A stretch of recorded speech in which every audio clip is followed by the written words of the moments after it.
Hello there and welcome to Laurence Plays, where today I'm doing the first in a new series where I'm going to interview some of the creators of the modded planets that we're playing through in the Planetary Pioneers series. Our first planet was Lignumis, and so our first interview is with Cackling Fiend, also known as Simon, the creator of Lignumis. So, hello Simon. Hi Laurence.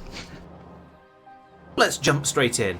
How did you get into the whole Factorio and Factorio modding community? Factorio itself, I don't really remember. Yeah, it's been a long time for most of us, I think.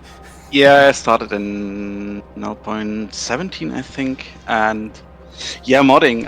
I'm a programmer, so it's natural for me to get into modding.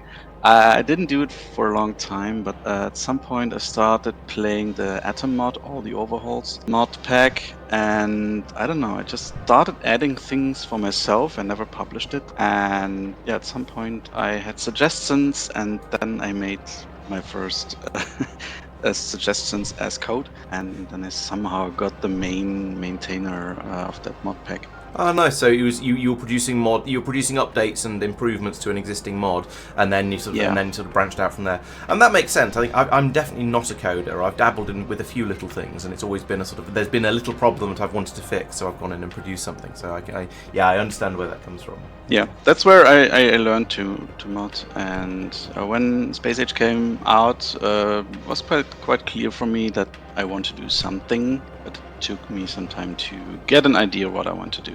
Well, that brings us on nicely to my next question, which is, what were you aiming for with this mod? Was there any sort of particular goal you had in mind, or I guess where did the inspiration come from, and what were you trying to achieve? I don't really remember how the idea came up. I think it just popped up. Like, oh yeah, I could do something like that. The first idea was to do something with wood. And while I started to try out some first ideas, Saf the Lamb started doing something very similar. And first I was afraid she was doing the exact same thing as I was doing. She was not. And yeah, then somehow the idea grew without a real goal. So I don't know, it was just a process of creativity. So is this is there another mod that you're referring to that I should be aware of, or perhaps am aware of and just haven't heard of the creator? No, Saftalam is the author of the Wooden Universe mods, and some of those are integrated. So like the Astroponics. I see. Okay. It's a separate mod, and it's not mine, but it's integrated into Lignumis, so you have to use it if you don't turn off wood usage in space.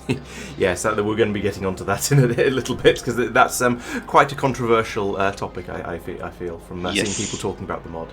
My next question is, how would you summarise the mod? And it's obviously it's very, very wood-based, and it's a starter planet and so on. Is that sort of the feel you would see it? If someone asked you to describe the mod, how would you do so? Yes, of course, it's wood themed. The first idea I had was about making a wood themed planet mod. Now in hindsight, I would say it's a peaceful, calming place before starting the real game. So it's more like an I don't know, loading screen, intro, tutorial, call it what you like. Yeah, we definitely noticed that the enemies are not particularly threatening on this planet, should we say? But they are still out there. Yeah, that was the idea. Yeah, I wanted to have some enemies, but they should be ridiculously weak, as are the weapons you get. In the beginning, I had normal Novian biters on Lignumis, and they are just way too strong. So the small biters, you can fight them with the wooden ammo, but everything bigger is just can't kill them. Yeah, that makes sense. And I don't think we've even tried using the wooden ammunition on Norvis, because why would you? Yeah. I guess that sort of brings us into the fact that you come back to this planet repeatedly. So we've now, as you'll have seen from the videos and from what we're looking at the moment, we've come back here with slightly more modern technology. Now we're still using the wooden ammunition because we don't want to have to import iron for making bullets over here. But now we've got the laser turrets. There's the enemies essentially have no chance. I assume that the intention was that you would have to come back to this planet multiple times in the run, which I think is quite interesting. It's something I've noticed a little bit with some of the modded planets, like we've been to Maluna twice now, whereas the vanilla planets are very much, once you've got them built up, you might go back there because you've got some new toys to play with, like the foundries and so on, but largely you're only improving what was already there rather than going in and doing something drastically new. Is this another deliberate design point to make people go back and go, okay, well, you still need to have steam science, and you're going to need to make that on Lignumis. How did that come together? I didn't have this idea when I started. didn't start a mod like, okay, let's make a mod that makes the player come back 3 times. But the idea grew with the mod, and it was clear for me that starting on the planet, playing for 3 or 4 hours, and then leave it and never come back and do nothing with it didn't seem like a good idea for me. I don't think that's a good mod if you just Yeah, play I it know for what a you few mean. hours and You that's don't it. want to abandon it. I wanted it to be an extension of the vanilla experience, so like adding the 2 science packs. I really felt like, okay, this shouldn't stop when you leave the planet. It should be like you have an additional science pack that keeps being relevant. And then it was clear, okay, you need to come back to upgrade everything because you cannot export anything with the wooden rocket silo. And yeah, I like the idea that you can come back with really strong technology, and that basically the first time you're there, you really struggle with getting even water. There's a lake, but you don't know how to make a pump to get the water out of it. So it's a really complicated process to get steam. And then you come back, you just put down a boiler and you're done.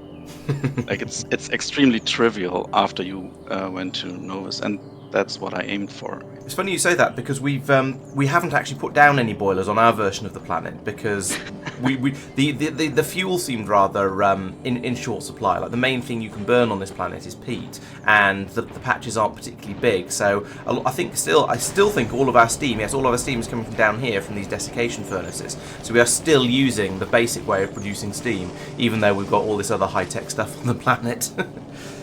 Yeah, that surprised me. I was thinking, I watched your stream and I thought, like, why do you still have all those agricultural towers? Just tear them down and use the deep miner and put down a boiler and you're done. So Yeah, we do have some deep miners over here. They are providing, well, yeah, one of them is, the other one appears to not be plugged in, but they are producing some of the gold we need. However, as you can see by the rate it's sort of travelling along the belt here and how it's cooling down, a lot of that isn't actually being used. We are mostly using the gold that's coming out of the agricultural towers because, well, it's free and we already had it set up, so we've just carried on using it.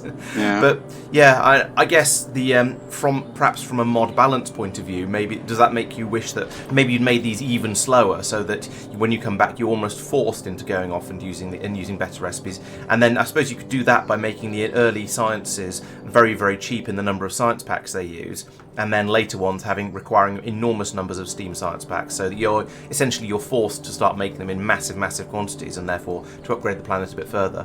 But as it is, yeah, we've been scraping by with, well, how fast are we producing them at the moment? It is with these machines, we're making 7 per second. I have no idea what we're actually using them up at, but that seems to be enough to keep the system happy. I've rambled a little bit there, and I'm not sure there was a question in that. But, Yeah, so we've done actually, things yeah, differently. you surprised me by playing it like that, but I don't think it's bad. I don't want to force you to play it in a certain way. Just because I didn't think of it doesn't mean it's bad and you shouldn't do it.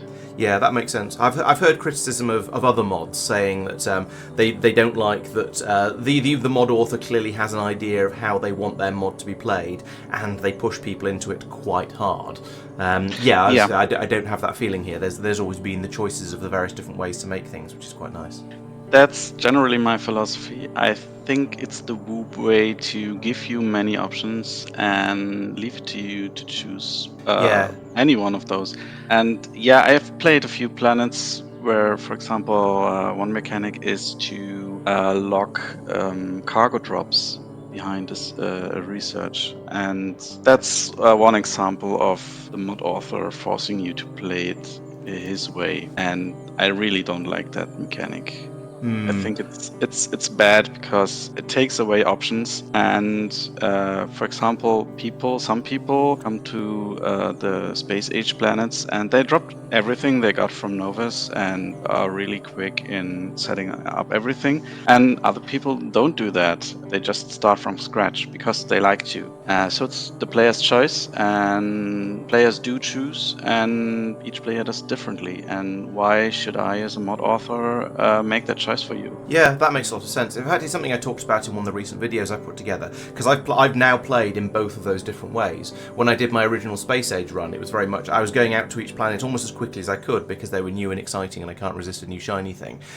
So I was going out there with a very, very limited setup on Norvis that wasn't capable of dumping enormous amounts of stuff onto the planets for me. And then, so building them up more or less, not quite from scratch, but certainly without bringing in enormous amounts of stuff. And I also, on the other side of that, I didn't really do the upgrades on Norvis for quite a while. I didn't take foundries over there for a while because I wanted to go off and explore another planet. I wanted to go off and investigate Gleba. So my Norvis lagged behind the potential of where it could have been. Whereas this time, because Mark has built that enormous ship with all of the that transports enormous quantities of stuff to wherever we need it, and he's built up a huge system on Norvis for building, well, absolutely everything and launching hundreds and hundreds of rockets, we've been able to get to a new planet and then drop everything on it, and that's how we managed to basically do Fulgora in about half a stream. I say do. We got Fulgora to producing science packs in about half a stream, which is, I think, very, very quick and came as a bit of a surprise to me. But because we're playing it that way round, it makes the individual planets a little bit easier. Yeah, talking about sending many rockets from Novus, you did something that surprised me quite a lot. You took recipes from Lignumis and used them on Novus. Yes. So we're making plastic on Novus production using the Cupra Vidas recipe. Here we go. So because we had a bit of at the time at least, and I'm not sure if we still do or not. We had a bit of an oil shortage. So having a way of making plastic literally from nothing, actually not from nothing. We're bringing in coal for it because I think do you still need? No, you don't. We seem to just be using the coal to fuel the agricultural towers. So we could, in theory, do that through. I think lumber is still a burnable fuel, isn't it? So we could crush the wood and use that as fuel. But we need a little bit more. No, lumber isn't. Was it not lumber? Oh, is it crushed wood then? There was something, I think. There was a form of wood that could be used as fuel. Yeah, you're crushing the lumber. So we could potentially have made this thing completely self-contained and just use a large area of space and have plastic coming out of the bottom of it. And because we were short of oil, this seemed like a really good idea. I saw that and I was surprised and I was like, hey, that's not how it's meant to be done. And I was like, but I found it interesting. So I thought, why prevent this? Why restrict the recipe to Lignumis? I only forgot doing that, or I never thought of it. And when I saw you do this, I thought, okay, let's keep it. And also you mentioned that the blue circuit recipe is really cheap. I added it so you don't have to import everything. In the beginning, you had to import blue circuits and LDS to launch rockets.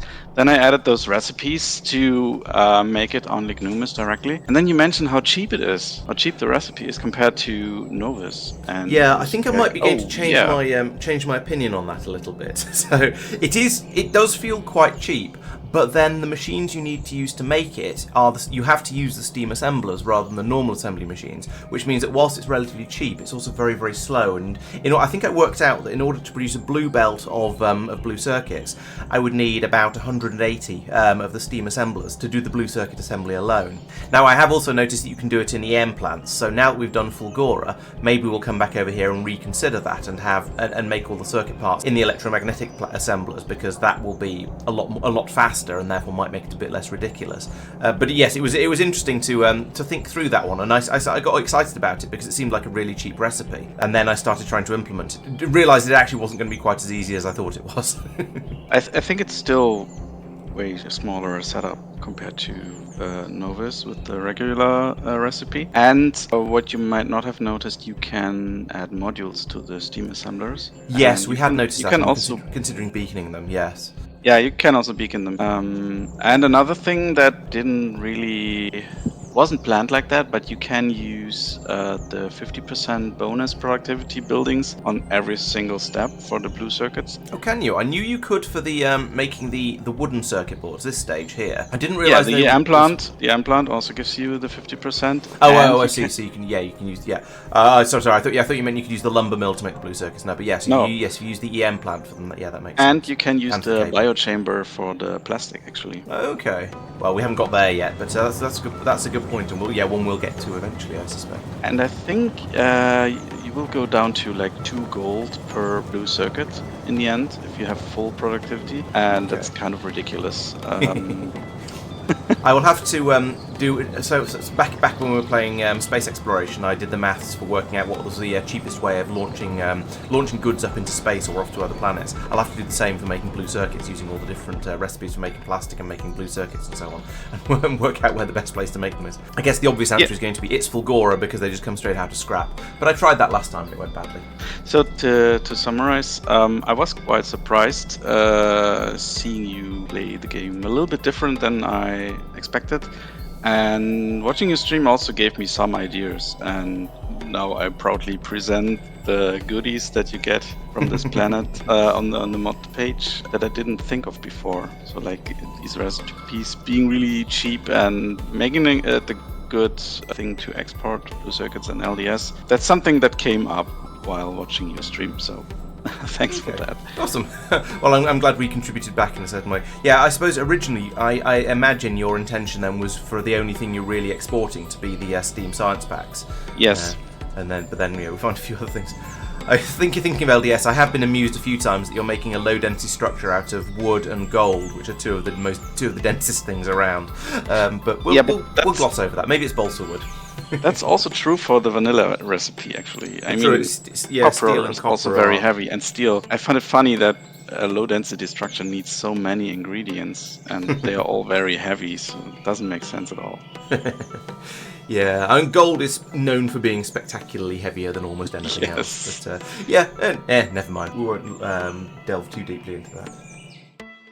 Oh, Saphira's asked, were there any special considerations for multiplayer? So I guess I don't know how much you've played this mod in multiplayer games, but is there anything that you've tweaked and adjusted for when people are approaching it with multiple people? Actually, I never really played multiplayer before, so I knew I need to look at it, and I knew that there could be some problems. I had some theoretical knowledge about things you should consider for multiplayer while coding, but I never tried it. So the first reports, I got them via the discussion threads in the mod portal.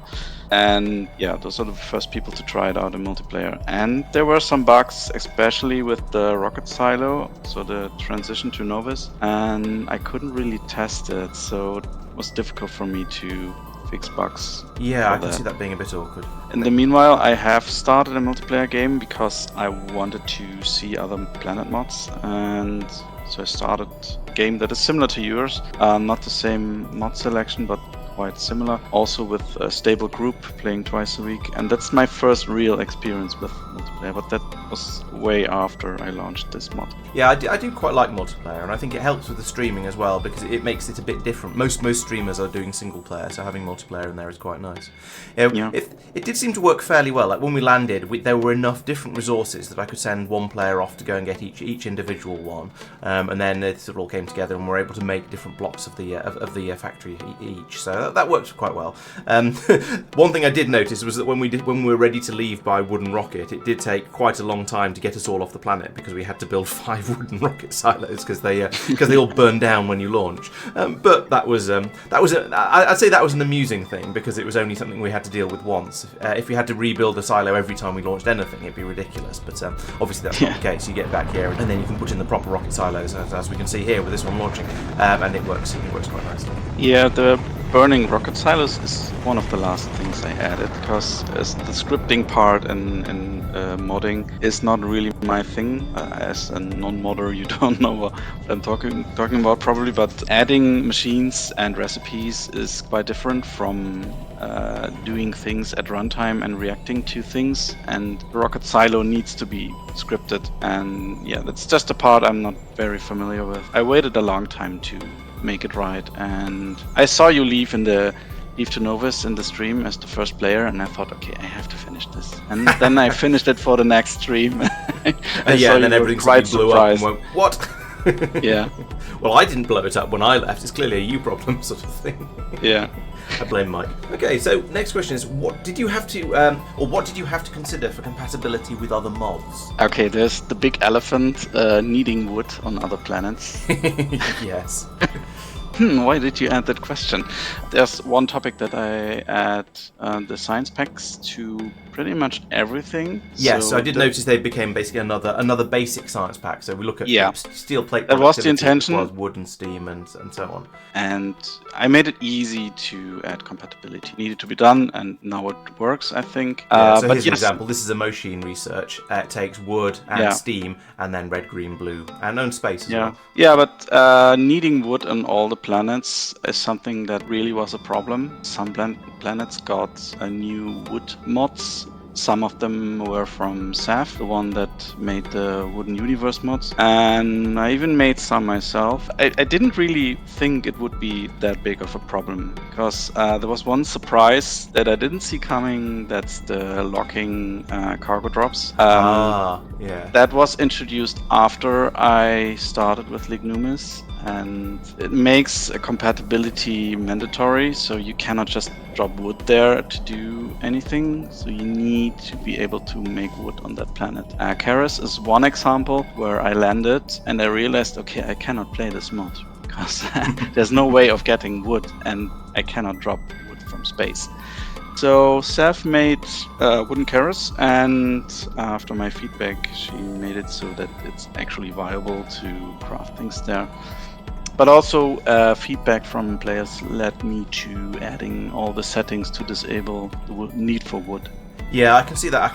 I've noticed from chatter on the Discord that some people are they're enjoying having to create wood less than other people are, should we say? Yeah. I mean, it is certainly a thing that we were looking at the spaceships. So those being the obvious things is that now your spaceships need to be that much bigger because you need to have a load of these space gardens on them in order to produce the wood, to make the wooden ammunition, to make the regular ammunition. I underestimated how many people really don't like that aspect. Personally, I love it. I enable all the options, even the telescopic recipe for the circuits. We don't That's have the that one one. turned on. Maybe we should have done. Yeah, that, it's default off, and I got a proposal to do it the other way around, so that this recipe is the only one that is default on, and the others should be default off. Okay. I wanted to try that. Yeah, it's just a Currently, tricky one because we don't tend to play these mods more than once because for us to play through these games often takes literally years. So we're not going to be trying them with all the different settings. So we do tend to just jump in with the default settings, assuming that the mod author is going to have chosen them sensibly. So if there's hidden things like that, so I think that's why we missed out on the wooden stuff on Fulgora, for example, because it wasn't a default, and we've missed out on the telescopic circuits. So yeah, I think I probably would agree that having them as default on and then being able to turn them off if you decide it's frustrating might be a better way to go. Yeah, that's a big dilemma for me because I want this mod to be in a certain way, and I want players to be able to play differently with the settings, but I also know that people won't look at the settings. Yeah, we certainly didn't. For the first time, and it's totally understandable because it's the same for me when I play other mods. Yeah, especially when you've got 30 or 40 planet mods in there, you can't. It's difficult to go through and look at them all. And you don't know what settings are worth changing. You don't really know what the impact is. So it's okay that people don't look at it. But for me, it's a problem. Okay, how should the default be? If I make the default so that it is more mainstream and more people will like it and play it, then it's not the mod that I like it to be. So most players won't play it like I intend it to be. And okay. Yeah, that's a problem for me. Yeah, it's a difficult one because, as you say, you're going to, whichever way you go, people are going to either be put off by how much they have to do with the wooden stages, or they're going to miss out on some of the content. So yeah, it's a tricky one. And with us, because we've got 5 people, we're a bit more willing to put up with things being a little bit more difficult because somebody else might solve the problem, or you can go and solve the problem while somebody else is working on something else that you find mildly annoying. So because we can split things up between us, we don't mind that it takes that bit longer to do anything. The only place where it was a bit painful was when we first went to Maluna. I don't know if you remember that from the streams, but we spent absolutely ages trying to get enough belts together because we were trying to get the wood system up and running. Now these days that wouldn't be a problem because we just drop it all in from the seeding ship. But back then we were scraping together individual pieces of belt and trying desperately to get a system together that would have enough belts in it for it to run as a full factory system, and to get enough wood to basically have enough wood to get more wood. That was the problem with it. So that took us quite a long time to get through. But at that point, we actually only had some of us on the planet, so it didn't matter quite as much, I guess. It was an interesting one, and I think if we did Maluna again, we'd try and do it differently and probably have a bit more stuff brought in from Norvis. But then also on the flip side, it's quite fun going to a planet without too much stuff and then seeing if you can bootstrap it from nothing. Yeah, I think you converting Norvis to city blocks really slowed you down. It did, yes. And in theory, in the long run, it's going to be a good thing because now we've got that. It's very, very expandable. But it took a long time to do it, you're quite right. And I think that's why this is actually the first time I've ever been in a game with a full-on proper city block design, because it's so much of effort and investment in order to build it up in the first place. And so we needed someone like Mark along who was prepared to put in the effort and the legwork and so on. And then hopefully try, while the rest of us were going to be relatively patient while it came together. So yes, it took us. It's not something I've ever done before because I don't really. Well, I was going to say because I don't really have the patience, and that is partly true. But it's also because if you start doing dull things on a stream, people stop watching. So I need to keep. I kind of need to play in a way where I just keep everything fresh and everything new and different, and don't go and start doing repetitive things. But yes, you're quite right. It did slow us down a lot, but at this stage, now that we've got it, it's very useful to have. My next question was going to be about planets being self-contained, but I think we've basically talked about that already. So you mentioned being able to produce the low-density structures and the blue circuits out on the planet, and so you could have. So it could be completely self-contained. It could launch its own rockets and so on. So I won't come back to that unless you've got anything else to say. I mean, it's not self-contained. Fully self-contained, you cannot start there and build everything that you can build on Novus. True. I guess self-contained. You need to bring in the rocket launches. Yes, you can have everything to launch the rockets, but you need to bring in all the machines, the modern machines, to upgrade everything. Yes, that's fair. I guess self-contained is probably not quite the right term. I meant it. Once you've got it running, it doesn't need imports to continue to export science, at least. Yeah, and that was something that was different when I first launched the mod. So you had to import blue circuits and LDS, and yeah, I changed that later on. Yeah, I think whilst later on in the game it's nice to be able, you often probably want to import a lot of these ingredients because it's easier to make them on other planets. Early on, I think it's nice for a planet to be sort of completely self-contained. We are actually transporting some of the blue circuits from Lignumis over to Vulcanus, because making them on Vulcanus is a little bit of a faff, because making plastic over there is a bit awkward. But in general, yes, we've got all our planets are potentially self-contained for the point, at least from the point of view of exporting their own science packs. Let's take a bit of a pause here because the video is getting a little bit long, and we'll come back to this where we left off in the next one. If you'd like to check out Lignumis for yourself, you can find it in the mod portal, along with all the rest of Simon's mods. It's a great way to start off a Space Age Plus run, and of course it's the starting point of our Planetary Pioneers mod. If you want to watch us playing it, then we'll be streaming every Monday evening from 7:30 PM UK time onwards, and there are videos coming out on Thursdays and Fridays. I'll also be around and streaming something else on Wednesdays, so that's another good one to check out as well. Thank you very much for watching, and I'll see you in the next one. Bye bye.